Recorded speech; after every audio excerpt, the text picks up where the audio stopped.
taati perintah pimpinan dalam hal ini Kajati. Oke. Semua pegawai, jaksa, dan pegawai melaksanakan tugas dengan baik. Oke. Yang ketiga, laksanakan tugas dengan penuh rasa tanggung jawab.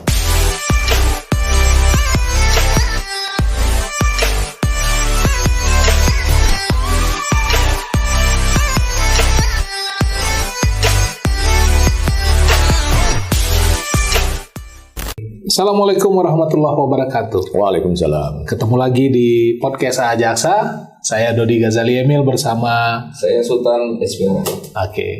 Hari ini kita udah lama nggak muncul kayaknya Tan ya. Iya. Ya, mudah-mudahan kita bisa ini lagi hadir dengan podcast baru dan alhamdulillah hari ini kita bersama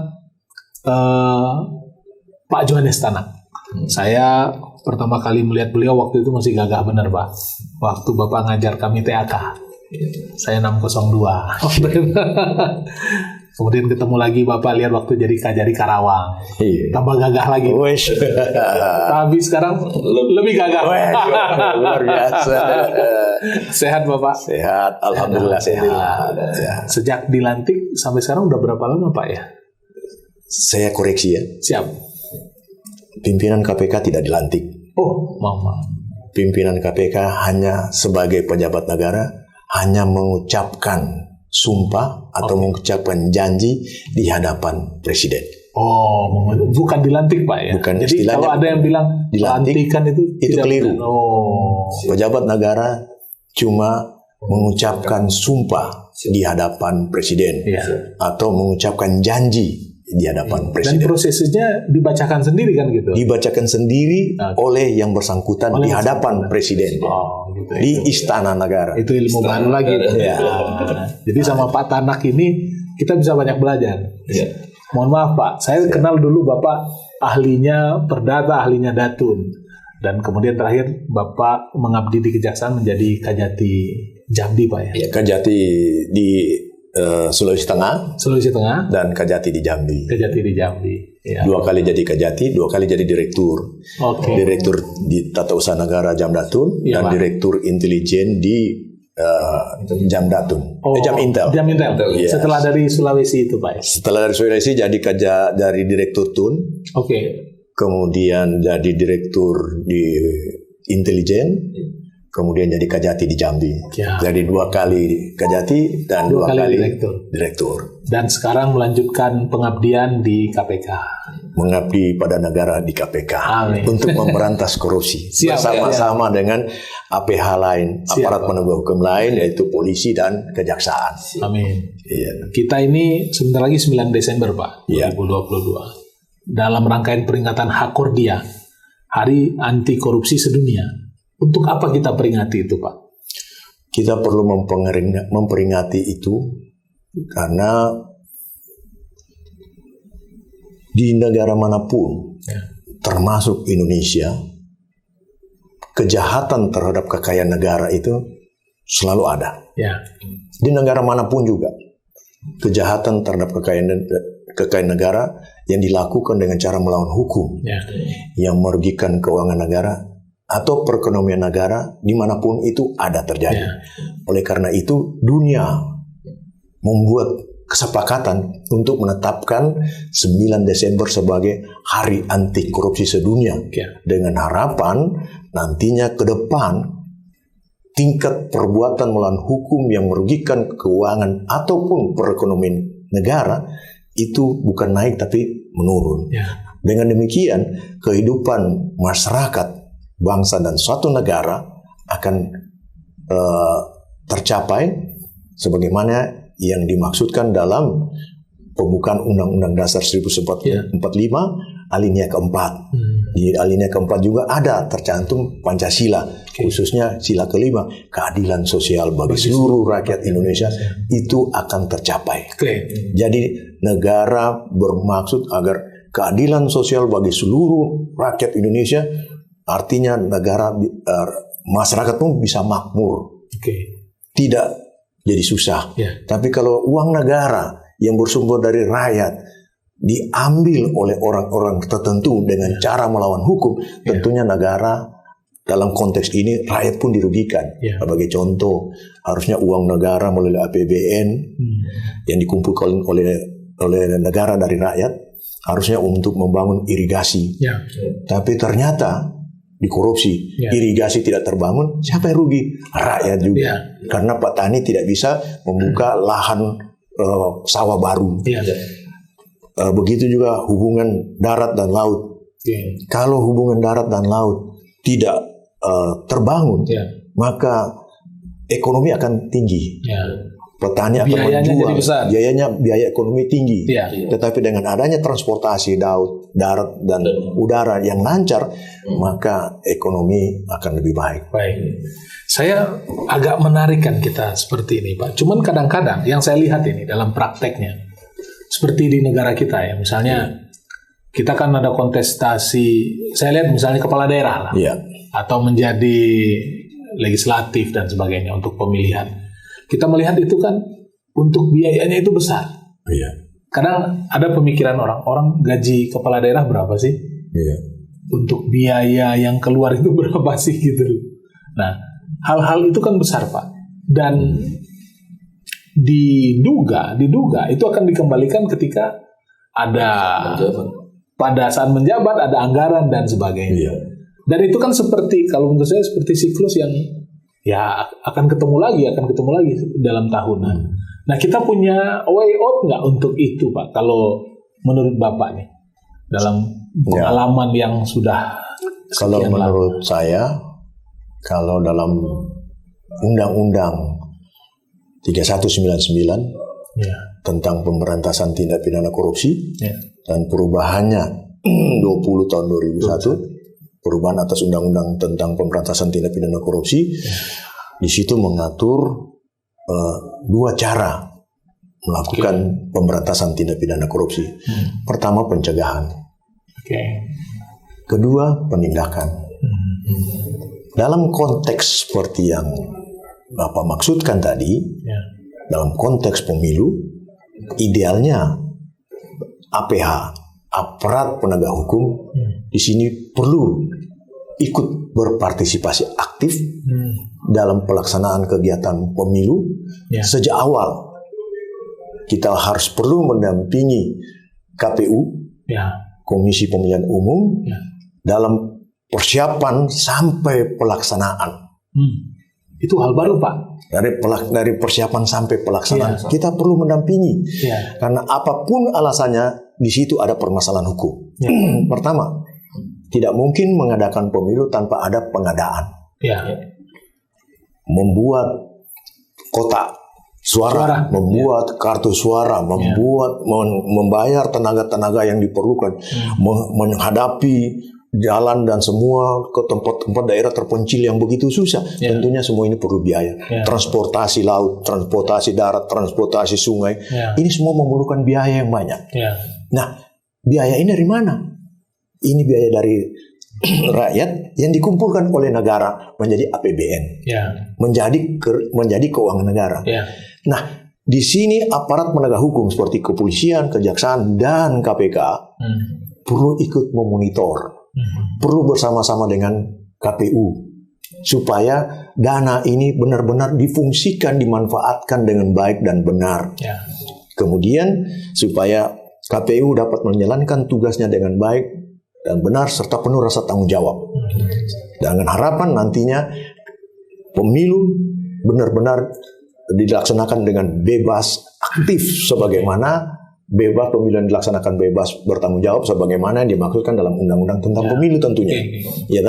Kemudian kita juga perlu memasuki pada pihak-pihak politisi. Kita perlu melakukan edukasi tentang korupsi terhadap organisasi-organisasi partai politik. Kita memberikan edukasi tentang betapa pentingnya pemberantasan tindak pidana korupsi dengan harapan nantinya tidak ada money politik di dalam pelaksanaan pemilu.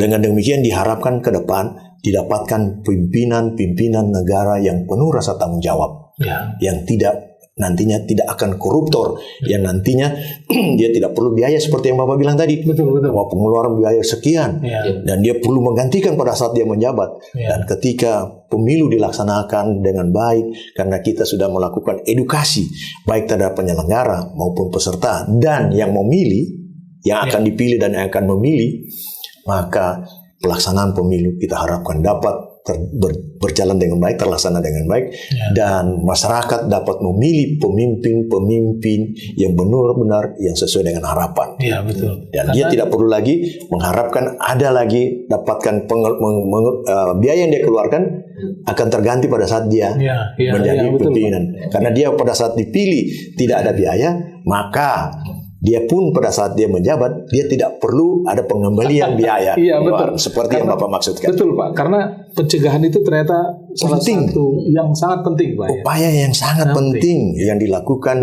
oleh negara melalui undang-undang tentang pemberantasan. Dan pemilih pun juga tahu apa yang dia dapat sekarang nanti akan dikembalikan oleh mereka yang sudah menang, kan gitu. Oleh karena itu ada satu undang-undang lagi baru yang mengikuti apa yang diatur dalam undang-undang tentang pemberantasan tindak pidana korupsi, yaitu undang-undang tentang TPPU. Di situ juga mengatur tentang pencegahan. Nah, kita juga perlu koordinasi kerjasama dengan mereka sehingga tidak terjadi apa yang dikatakan money politik. Karena kalau ada transfer bisa diketahui oleh pihak PPATK. Gitu. Ada tak? Sedikit Pak, mungkin dari saya karena historinya Bapak pernah juga di Jawa Barat ya Pak. Iya, sebagai Kepala Kejaksaan Negeri di Karawang tahun 2008. Dengan tampilan kejaksaan tinggi seperti ini Pak, nuansanya lebih humanis dan penanganan perkara juga ada beberapa yang memang menarik perhatian yang disampaikan Pak Kajati tadi ke Bapak. Bagaimana tanggapan Bapak? Apakah ini ada pola perubahan di Kejaksaan Jawa Barat khususnya? Saya tadi sama-sama keliling dengan Pak Kajati. Tapi sebelumnya saya perlu menyampaikan, memang saya tahun 2008 itu jadi Kepala Kejaksaan Negeri Karawang. Dan ketika saya menjadi Kepala Kejaksaan Negeri Karawang, saya menetapkan 4 orang tersangka dari anggota DPRD Karawang. Nah, itu terkait dan saya pantau terus Pak. Saya di Purwakarta Pak, di sebelah. Dan tersangka kita limpahkan 4 orang, limpahkan ke pengadilan jadi terdakwa dan dia diputus dihukum. Inkrah. Dan memang cukup berat karena melibatkan anggota DPR dari kalangan partai politik. Tapi konsekuensi penegak hukum harus siap menegakkan hukum. Dan saya bersyukur itu tercapai. Intervensi cukup banyak, tantangan intervensi terhadap saya juga cukup banyak, dan ancaman terhadap diri saya pun cukup banyak. Tetapi saya harus menjalankan tugas itu dengan baik dan benar serta penuh rasa tanggung jawab, dan saya selalu minta bimbingan dari Yang Maha Kuasa supaya saya dapat menjalankan tugas ini dengan baik. Nah, tadi saya sudah jalan-jalan dengan Pak Kajati di sekitar sini. Di sini ada media center, ada comment center, dan dari kunjungan saya ke tempat tersebut, saya merasa bahwa Kejaksaan Tinggi Jawa Barat ini bisa menjadi satu model untuk kejaksaan tinggi lain. Saya berharap ketika Jaksa Agung datang ke tempat sini, Jaksa Agung kemudian terinspirasi untuk kemudian menganggarkan biaya tentang seperti yang dilakukan oleh Kajati, seperti tadi comment center dan media center untuk seluruh Kejaksaan Tinggi di Republik Indonesia ini, dengan harapan dan comment center, media center juga bisa terkoneksi dengan Kejaksaan Agung. Dan saya berharap bukan hanya terkoneksi dengan Kejaksaan Agung, tetapi terkoneksi juga dengan KPK. Betul. Karena KPK juga merupakan salah satu yang mempunyai lembaga penegak hukum yang punya tugas untuk melakukan supervisi, koordinasi, dan lain-lain dalam penanganan perkara korupsi. Nah, ini penting. Dan ketika itu terjadi, maka saya pun berharap penegakan hukum di kejaksaan dan penegakan hukum tindak pidana korupsi bersama-sama dengan KPK itu bisa terwujud dengan baik sesuai dengan harapan masyarakat dan bangsa negara Republik Indonesia ini. Ya. Terus ini Pak, pesan-pesan Bapak nih buat junior-junior Bapak di kejaksaan. Bagaimana kita bekerja dengan baik, nyaman, menyelesaikan hingga akhir dan memberikan legacy bagi kejaksaan. Saya pikir yang pertama kita harus pegang teguh iman yang kuat. Ya. Bertakwa. Ya. Setiap kita melakukan kegiatan pekerjaan tugas, mintalah kepada Yang Maha Kuasa agar kita diberikan kekuatan dan kemampuan untuk melaksanakan tugas apapun dia, seberat apapun juga dia, sehingga Tuhan akan memberikan jalan yang baik bagi kita. Dan kita harus minta supaya juga kita diberikan kemauan dan kemampuan untuk membaca dan belajar, supaya kita tetap mampu untuk menangani perkara sesulit apapun.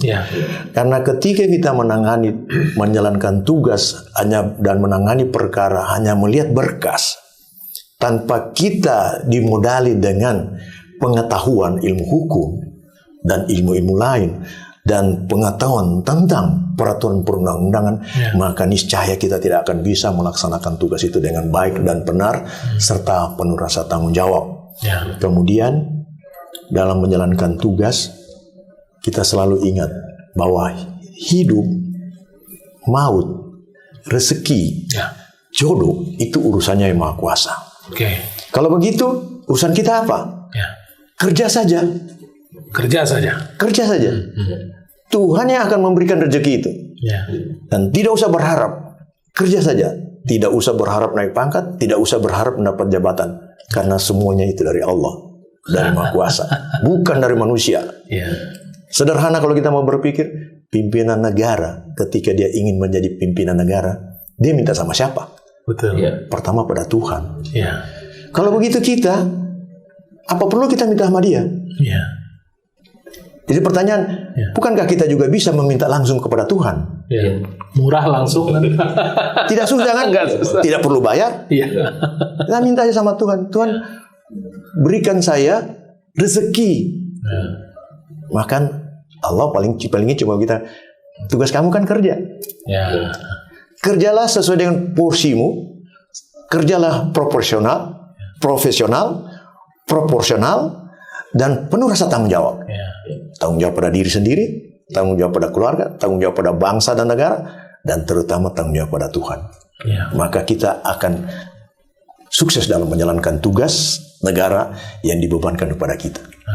Gitu Tan. 3 katanya. 3 kata. Jadi 3 kata ya. 3 kata untuk Kejati Jawa Barat, Pak.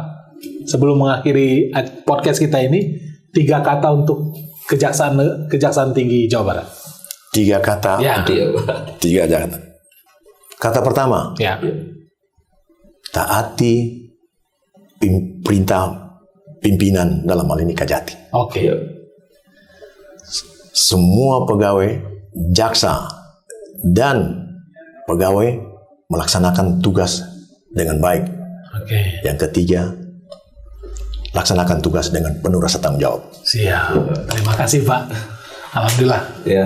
Mudah-mudahan dalam berkiprah di KPK Pak, dalam melaksanakan tugas sehat selalu Pak. Amin. Sehat selalu. Amin. Doakan kami sehat juga Pak. Lancar-lancar. Dengan anak didik Bapak. Siap. Kami Pak. Saya mendoakan juga kita semua sehat. Siapapun dia. Bukan hanya kita sehat, tapi keluarga kita juga sehat. Amin. Jangan hanya kita. Ketika kita sehat tapi keluarga tidak sehat, maka kita pun tak sehat untuk bekerja. Siap Pak, betul Pak. Ada satu yang sakit di rumah, seluruh rumah ikut sakit. Dan kita pun tidak bisa bekerja maksimal. Makanya berdoalah kita semua untuk kita diri sendiri dan untuk keluarga dan untuk segenap organisasi pimpinan kita. Terima kasih Sukses Bapak. Terus Pak di KPK Pak. Oke, kalau begitu kami akhiri podcast Jaksa Pak. Terima kasih atas waktunya. Sukses selalu buat Bapak. Assalamualaikum warahmatullahi wabarakatuh. Terima kasih.